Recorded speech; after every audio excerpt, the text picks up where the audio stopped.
Assalamualaikum warahmatullahi wabarakatuh. Perkenalkan nama saya Derian Isma, NIM 19 11 11 615. Saya akan mempresentasikan proposal saya, yaitu pengertian remaja. Remaja merupakan masa di mana seorang individu mengalami peralihan dari satu tahap ke tahap berikutnya dan mengalami perubahan baik emosi, tubuh, minat, pola perilaku, dan juga penuh dengan masalah-masalah. Remaja cenderung memiliki rasa ingin tahu untuk merokok yang besar. Kebiasaan merokok bagi para remaja bermula karena kurangnya informasi dan kesalahpahaman informasi, termasuk iklan atau terbujuknya rayuan teman. Banyak yang menganggapan bahwa merokok dapat menghilangkan stres, namun hal ini sangat tidak dibenarkan. Pengertian merokok. Merokok adalah menghisap bahan-bahan yang berbahaya bagi tubuh. Perilaku merokok banyak dilakukan pada masa remaja. Pada tahun 2018 menunjukkan bahwa preferensi remaja usia 16 sampai 19 tahun yang merokok 20,5%. Usia merokok remaja di Indonesia sekarang adalah usia mulai merokok semakin muda, dini. Merokok pemula usia 10 sampai 14 tahun meningkat lebih dari 100% dalam kurun waktu kurang dari 20 tahun.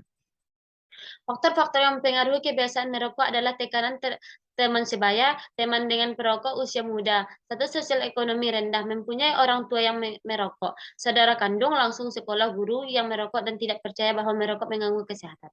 Merokok mempunyai banyak efektif negatif yang berbahaya kepada kesehatan manusia, dan kebiasaan merokok tidak hanya merugikan perokok ini sendiri, tetapi juga mengancam masyarakat di sekitarnya. Kandungan rokok menyebabkan kerusakan dan berbagai macam penyakit di mulut seperti perioditis, infeksi pada gusi, penyakit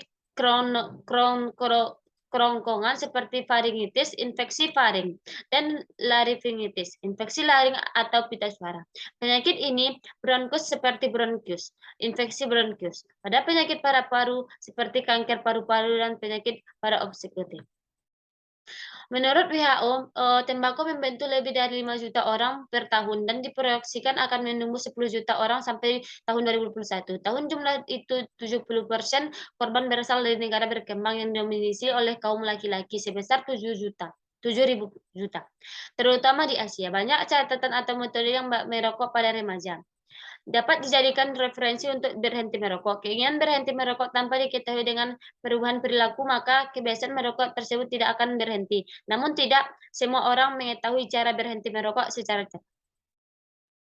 Berdasarkan riset kesehatan dasar, sebesar 85% di rumah tangga di Indonesia terpapar asap rokok. Estimasi adalah 8 perokok meninggal karena perokok aktif. 1 perokok pasif meninggal karena terpapar asap rokok orang lain. Berdasarkan penghitungan rasio ini, maka setidaknya 25.000 kematian di Indonesia terjadi karena asap rokok dan orang lain. Di dalam memberikan gambaran perilaku merokok penduduk Indonesia akan dilakukan analisis deskriptif sederhana yang diambil dari Ringkes tahun 2007 ataupun tahun 2013 dan dikombinasikan dengan jumlah penduduk dari Badan Pusat Statistik tahun 2013. Hasil analisis menunjukkan bahwa terjadi sekitar peningkatan populasi masyarakat yang merokok tiap hari dari tahun 2007 ke tahun 2013, yaitu 23% sampai 24,3%. Sedangkan perokok kadang-kadang sekitar menurun dari 5,5% menjadi 5,0%.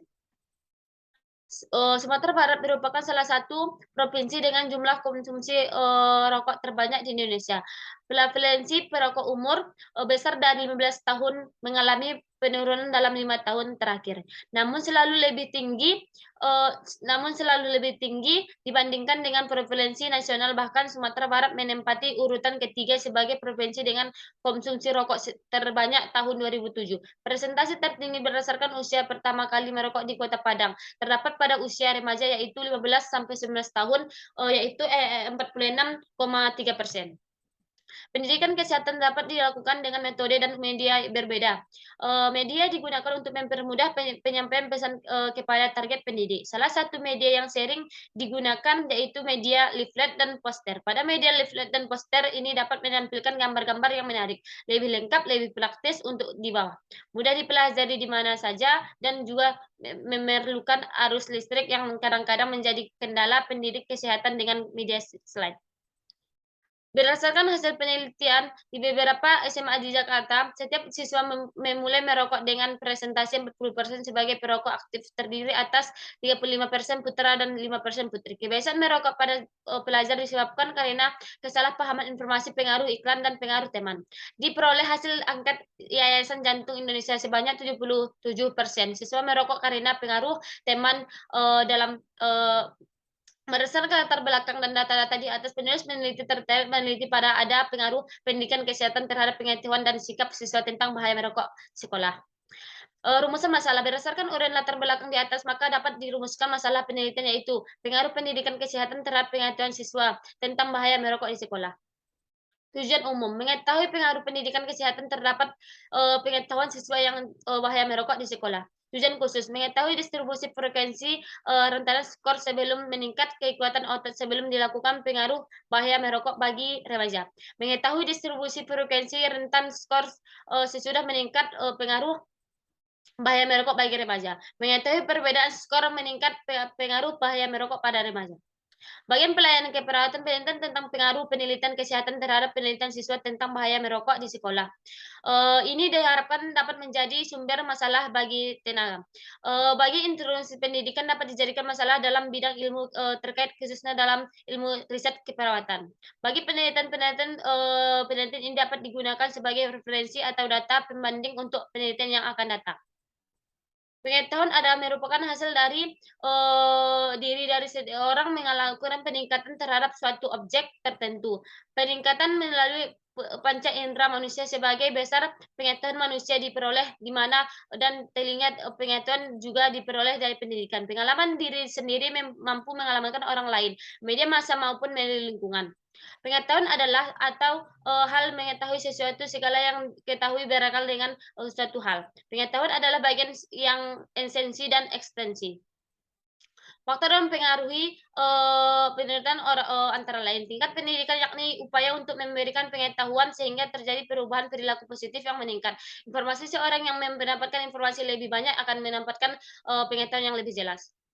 Bahaya rokok, rokok adalah silinder dari 320 sampai 150 frekuensi. Rokok dibakar pada salah satu ujungnya dan dibiarkan membara agar asapnya dapat dihirup.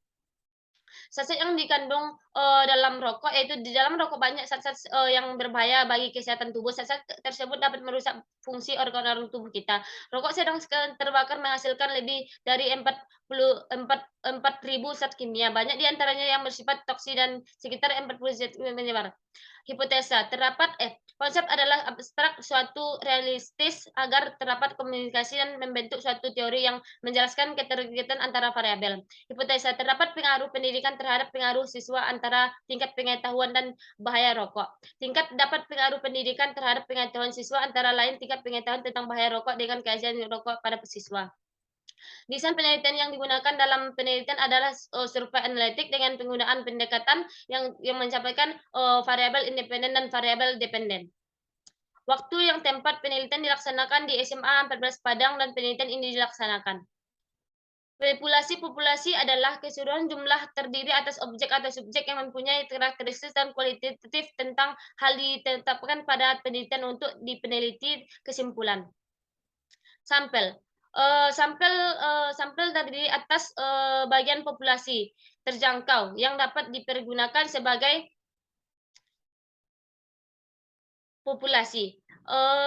Penelitian pada siswa SMA yaitu jumlah dan populasi sampel manipulasi terjangkau dapat dipergunakan sebagai subjek penelitian melalui sampel pada penelitian sampel menggunakan sampel dengan menggunakan rumusan Slovlin. Sampel adalah proses penyeleksi porsi dari populasi.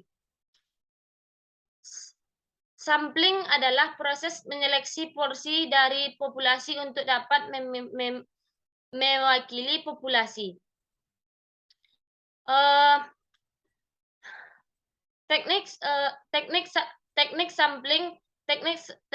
sampling merupakan cara-cara yang ditempuh dalam pembagian sampel agar memperoleh sampel yang benar-benar sesuai dengan keseluruhan subjek penelitian.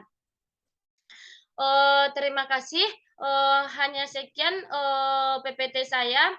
pada kesempatan ini, terima kasih, kalau ada, salah dan janggalnya mohon dimaafkan. Assalamualaikum warahmatullahi wabarakatuh.